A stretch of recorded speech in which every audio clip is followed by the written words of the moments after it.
You're welcome to borrow my glasses next year if you'd like to enhance the look.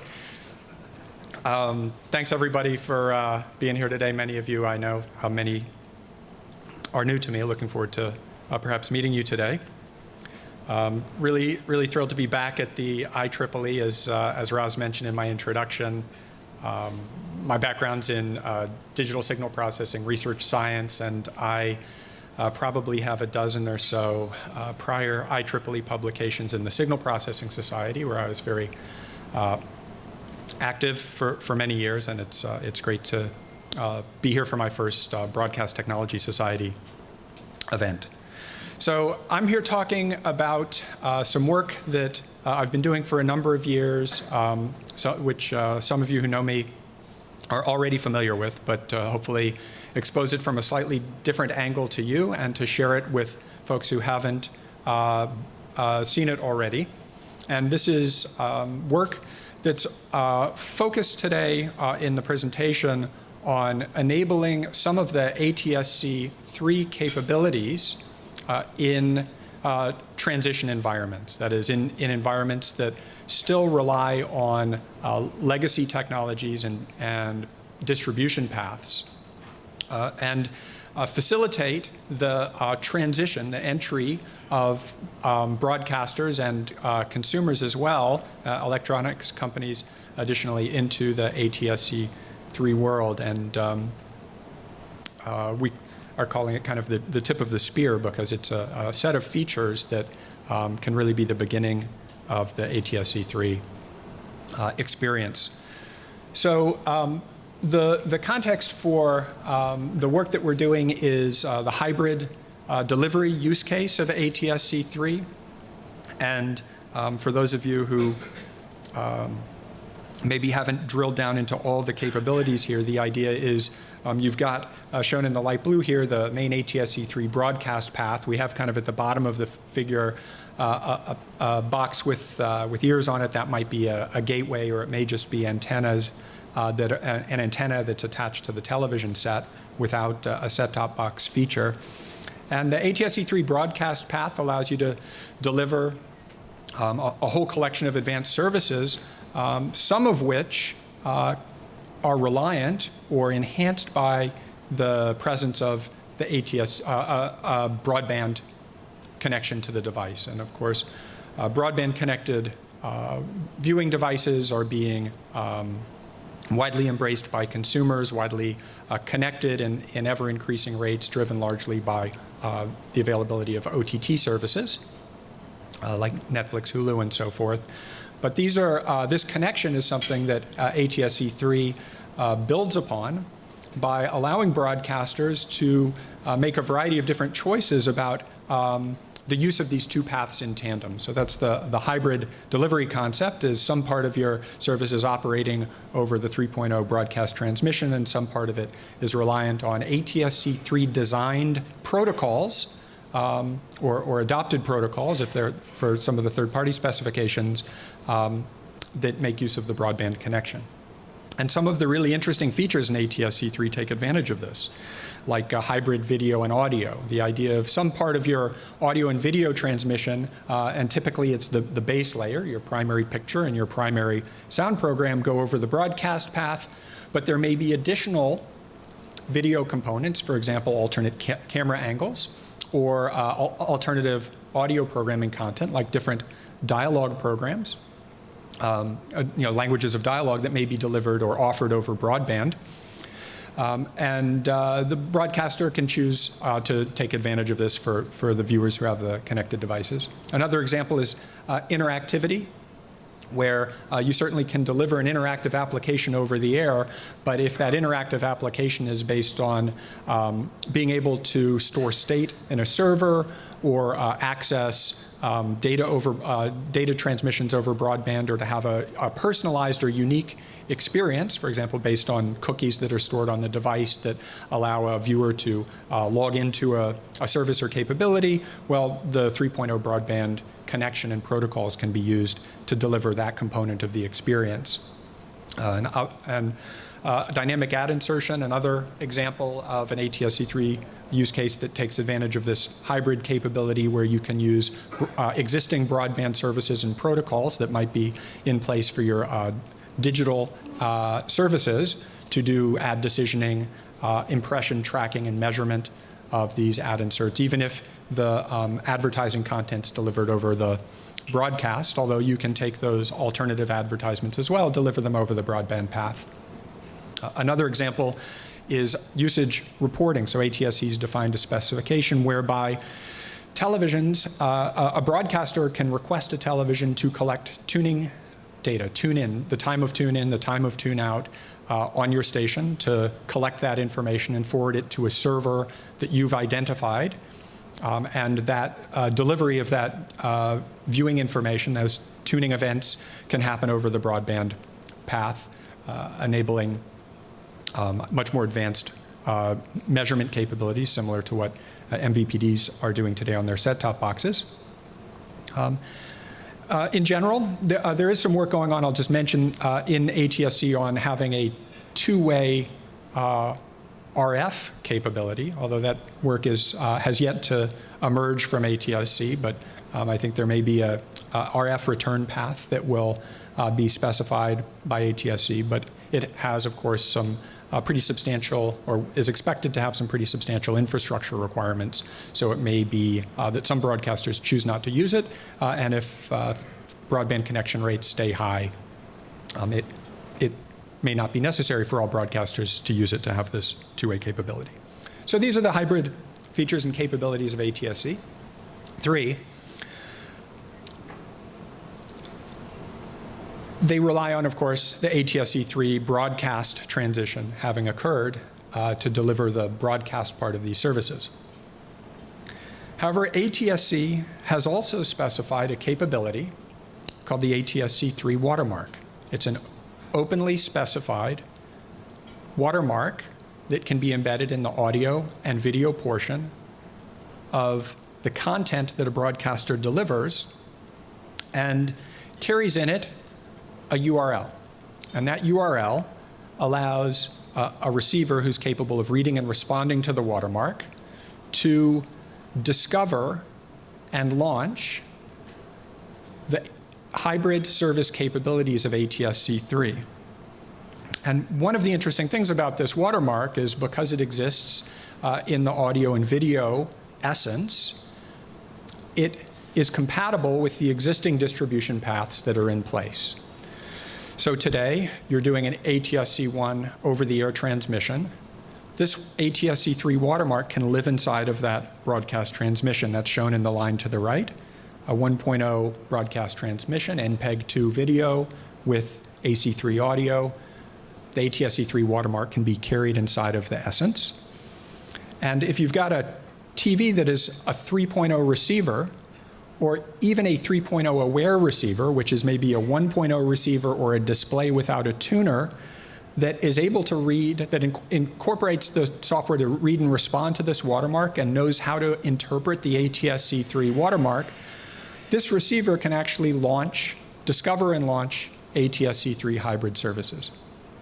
The watermark is also compatible with the existing MVPD distribution paths, so that even post-transition, when you may be able to deliver that 3.0 signal to your viewers, you may still be delivering a 1.0 compatible signal through MVPDs who are basing their transmission off of a conversion of your 3.0 signal into a 1.0 format, or still accessing a 1.0 simulcast. The watermark is compatible with those paths as well. And interestingly, when the tuning is done in the set-top box and connected to the TV via HDMI, this watermark survives the HDMI connection and can activate, again, these ATSC3 services. So this compatibility with legacy distribution paths enables both over the long term, you to reach a broader audience with these capabilities, as well as prior to the ATSC3 transition to start delivering these 3.0 hybrid services to your viewers, if you choose to. And so the watermark does a number of things inside of the TV to allow this to work. including identifying tune in and tune out of your service. So the watermark appears when someone tunes into your service, for example, on the set-top box, disappears when they tune away. The URL that exists inside of the watermark is structured. It allows, and time varying, it allows recovery of your master clock. So that if you've got, for example, in the set-top box, a DVR capability, the viewer's viewing time-shifted content, the receiver is able to determine that that time shift occurred and access the appropriate hybrid services for that time of broadcast, even if it was in the past. And then the watermark allows recovery of the same signaling information that would normally be carried in an ATSC3 broadcast. So all of the capabilities that are offered over broadband and all of the protocols used by broadband between this receiver that's receiving the watermark and the broadcaster are the same protocols that you will be using in the 3.0 environment for the hybrid services. So to put up or to deliver these services really just requires building today the same services that you will be building and delivering as part of your 3.0 hybrid system. So it's a way to, I would say, bring forward the timeline of your climbing the learning curve and developing the expertise in these 3.0 protocols. So this is the basic capability that the watermark enables, and I want to share with you now a couple of use cases that we have been working on, some of which are already in market trials across the country, have been for some time, and some of which we're working to deploy in upcoming additional market trials. And I'll talk a little bit about how this has worked and what the results have been. So the first one I want to talk about, as I mentioned earlier, ATSC3 has this usage data collection capability.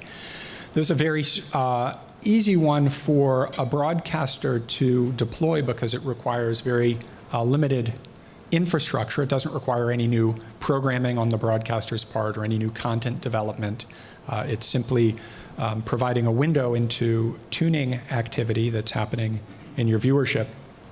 And it really, the concept is to say if you can collect data on every time a TV tunes into your station, you're able to bring to bear in your ad business and in your programming business a set of research tools that go substantially beyond what Nielsen data can provide today with their panel-based measurement and moving towards what I think is generally described as census measurement, being able to, as in the digital world, have a server log every time you get a visitor to your service or your site, and then apply the same types of analytic tools and data analysis tools, and hopefully tools that support your advertising business and your programming decisions by taking that viewing data and looking at it in a very granular way, trying to associate sort of programming decisions that you may be making with viewers' tuning behavior and minute-by-minute shifts in viewership, as well as in being able to associate tune-ins and tune-outs with specific demographic groups. So through the merging of this census-based viewing data with third-party data sources, similar to those that are used in digital, you're able to actually attribute viewership in a much more granular way than most existing measurement tools allow.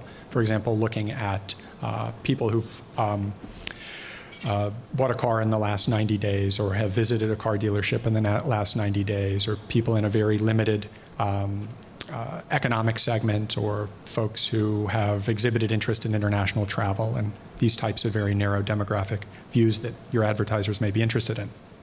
So this is kind of the capability that's enabled. We've actually, through the course of 2017, been doing, as I mentioned, market trials of this capability across a number of stations, including, I think, many of the stations of folks who are here today. These trials are ongoing, but I think have largely been successful. And so I'll talk about a little bit of what we do at the station in order to support these trials. It's sort of in the dotted line at the top on the right, we've got the ATSC1 broadcaster environment. The dark orange boxes really represent new technology that we bring into the station. There's a Watermark embedder device, which is basically today a software capability integrated into the Telos Alliance's linear acoustic Aero audio processor, and it's being used by many stations for loudness management today, and can be upgraded with a firmware upgrade to include the ATSC3 Watermark embedding. It sits in front of the Nielsen Watermark embedder and the AC3 encoder in the station, and automatically generates and inserts this time-varying watermark. It's this time-varying URL. ATSC3 aware receivers, which for our market trials have been basically a device we call the puck. It's about the size of 2 packs of cigarettes, and it's a dongle that gets attached to a television set. But we're actually working today with 2 television manufacturers that will be rolling some devices into these trials with the Watermark technology integrated directly into these television sets. But what those devices do is when they see the watermark in the receiver, they decode the URL, they access a server, and receive an ATSC3 specified data file back called an RDT, or recovery data table. And that includes station identification information, a mapping between the watermark URL and a specific point on the broadcast timeline. So the receiver now knows the original time of broadcast of the particular watermark that it's detected. That changes every 1.5 seconds. And then the RDT also includes the URL of the data gathering server, which is an ATSC specified protocol for delivering this other data object, which is the CDM, or the consumption data message. Again, all of these web-based protocols are based on the existing ATSC3 standards. Verance, as part of these market trials, has built a hosted service, so that instead of broadcasters having to put up their own server to populate these and analyze these data packages, Verance is doing that as just a turnkey service. So we configure servers for each broadcaster, and configure the files that are delivered to the receivers, and are acting as a data, managing the servers to collect the data back and to do collection and analytics. This second orange box there is represents these different services Verance is doing. Another function there is we bring in the third-party data that allows, for example, the IP addresses of the individual household receivers to be mapped to the demographic information of the household. And then the automation input on that is the ability to get to match basically the viewing data against schedule data. So you can do things like look at analytics that associate viewership changes with specific programming and programming changes that are going on. But all of this is based on open web protocols. We've built implementations for testing and for people to use if they choose to do so, but the protocols are all based on the same basic architecture of the internet. So DNS resolution is used to resolve the URL, and a broadcaster who registers their watermark can direct that traffic at any time to any server that they choose, in the same way that if you want to move your website from service provider A to service provider B, you just change your DNS settings. So all of these services are based on the same kind of principles and architectures as the internet of open standards.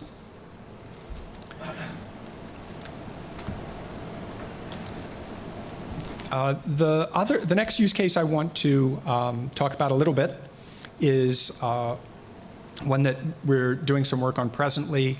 We have not put into market trials yet, but the idea is to create a consumer-facing experience of some of the ATSC3 hybrid capabilities by taking audio assets that are available either at the local station or at the network, or potentially even at the content production site, and making them available, additional audio programs, making them available to receivers, to the viewer. So the viewer can basically, in the same way that they use the audio button on their television today to select their secondary audio program, or to select visual descriptive services, to allow them to have more options that are offered by the broadcaster that may include additional dialogue languages, as we talked about, through the hybrid path, or entirely different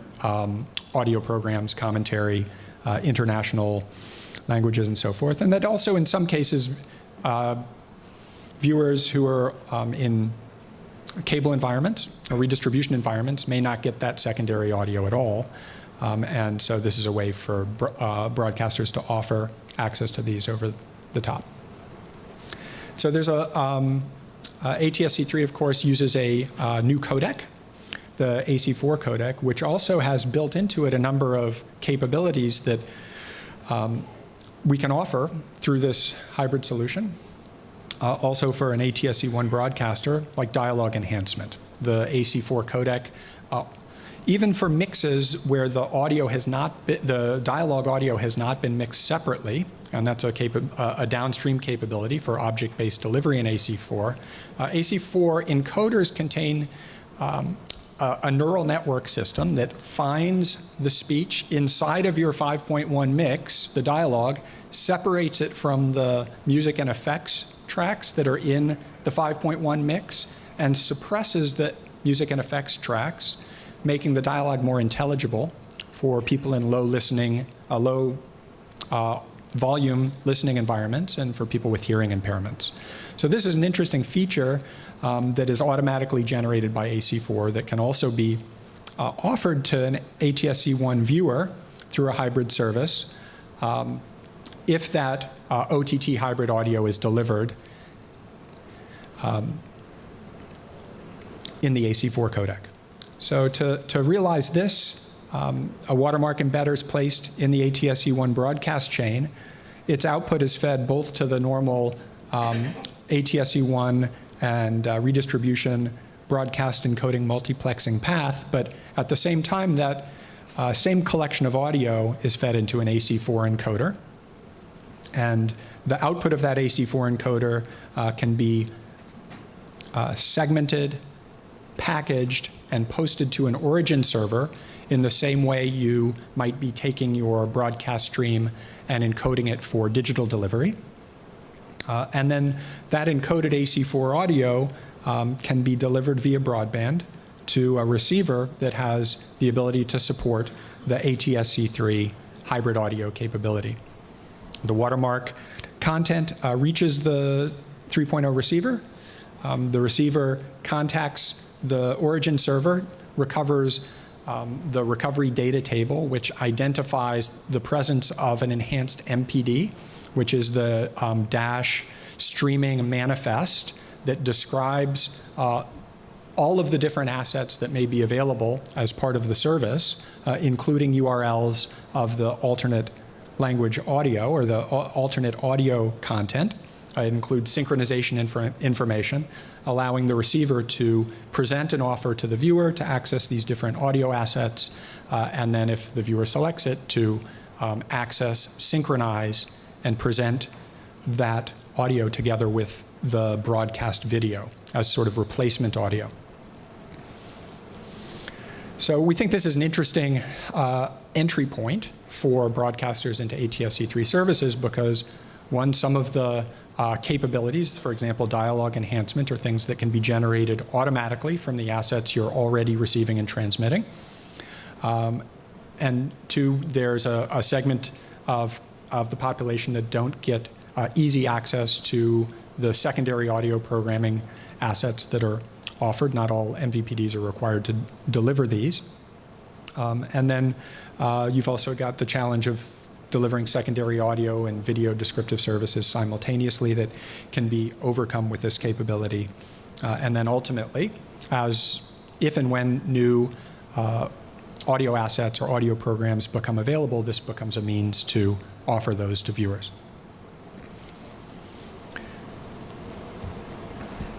So in summary, the concept here is that the Watermark enables an early entry into the ATSC3 ecosystem by delivering the broadband hybrid services in a way that's compatible with your existing transmission paths, isn't dependent on an ATSC3 transition at a station or at the tower.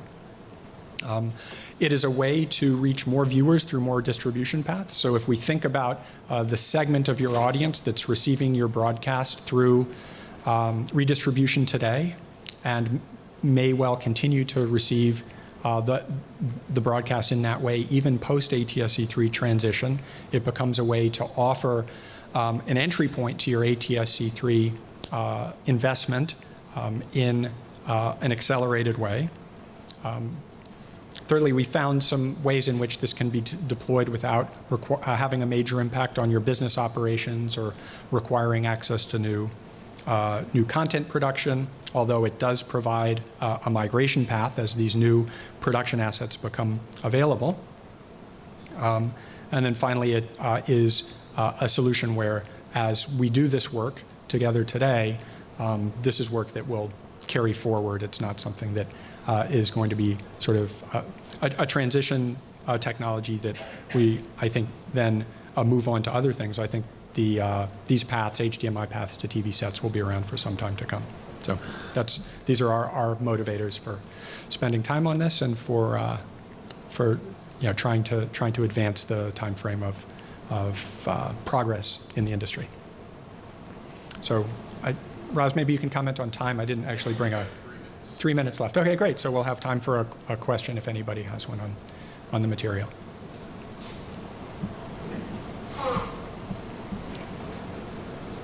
What's the rough timing on consumer electronics adoption of the watermark detection software? You mentioned a couple were listening. Yeah, so the technology to enable these use cases is mature and available. The purpose of the market trials that we're doing is to demonstrate in a commercial way that the technology is at a point that works in existing infrastructure. ATSC has done its own testing to some extent, but individual companies, I think, want to also get their hands on the technology and do work with it. We think it's based on the progress we've made through the market trials, very realistic for the technology to be present in 2019 model year products that'll be coming out in the second half of 2018.